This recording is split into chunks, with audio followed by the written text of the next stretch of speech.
أشهد أن محمدًا رسول الله.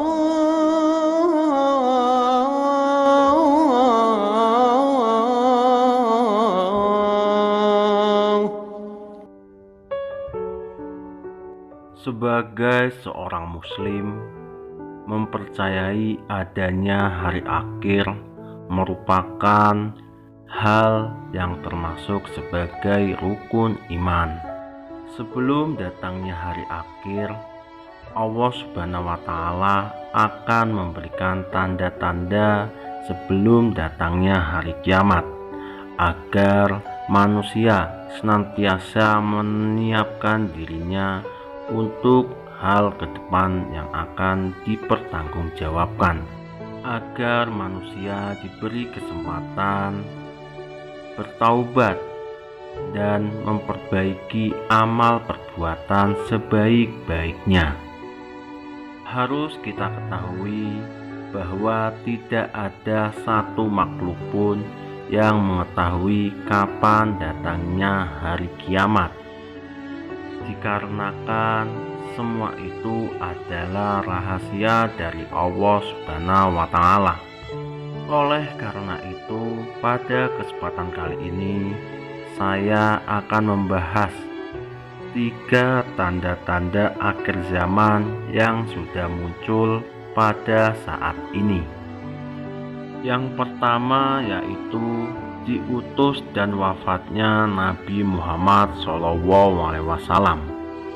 Para ulama berpendapat bahwa diutusnya Nabi Muhammad SAW merupakan tanda dekatnya hari kiamat pada manusia.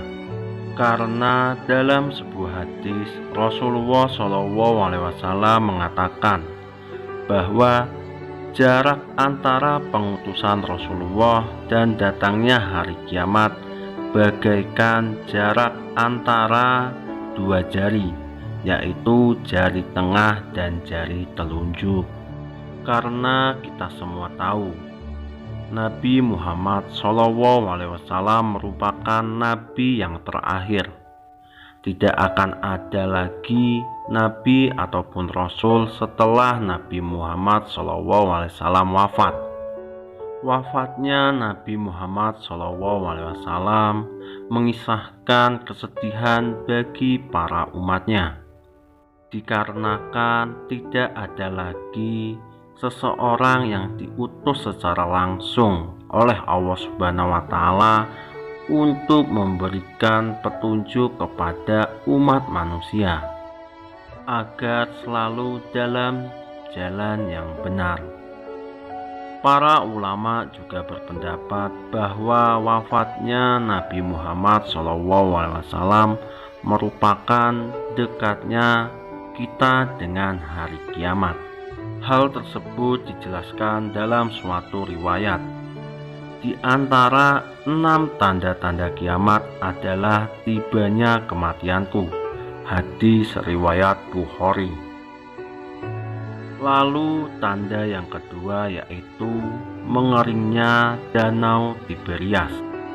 Danau Tiberias atau yang dikenal sebagai Danau Galilea merupakan sebuah danau yang terdapat dalam sebuah hadis yang menjelaskan tentang kemunculan Dajjal di akhir zaman. Sedikit informasi, Danau Tiberias berada pada negara Israel saat ini. Dan Danau Tiberias adalah salah satu mata air untuk kehidupan warga Palestina dan Israel. Dikabarkan polemik surutnya Danau Tiberias menjadi sebuah berita yang hangat dalam setiap tahunnya. Pada tahun 2018 yang lalu, penduduk dikejutkan dengan surutnya Danau Tiberias hingga munculnya sebuah pulau kecil di tengah-tengah danau. Oleh karena itu, banyak sekali yang mengaitkan tentang Danau Tiberias yang mulai surut dengan dekatnya akhir zaman. Maka tidak heran banyak yang berpendapat bahwa zaman inilah zaman yang akan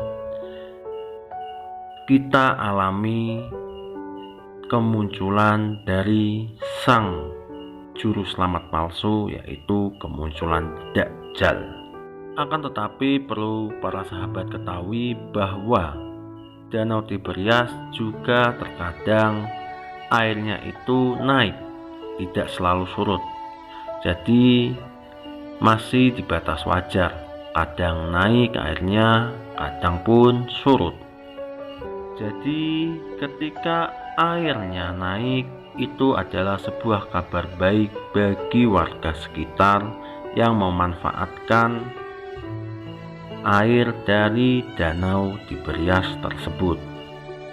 Lalu tanda-tanda akhir zaman yang ketiga yaitu mengeringnya Sungai Efrat dan munculnya Gunung Emas. Sungai Efrat merupakan sungai yang terbentang dari Turki ke Suriah sampai ke Irak. Sungai ini merupakan sungai yang menjadi sumber kehidupan bagi warga sekitarnya. Sungai ini bisa dibilang sangat panjang, karena sungai ini memiliki panjang 2.781 km. Sangat panjang menurut saya.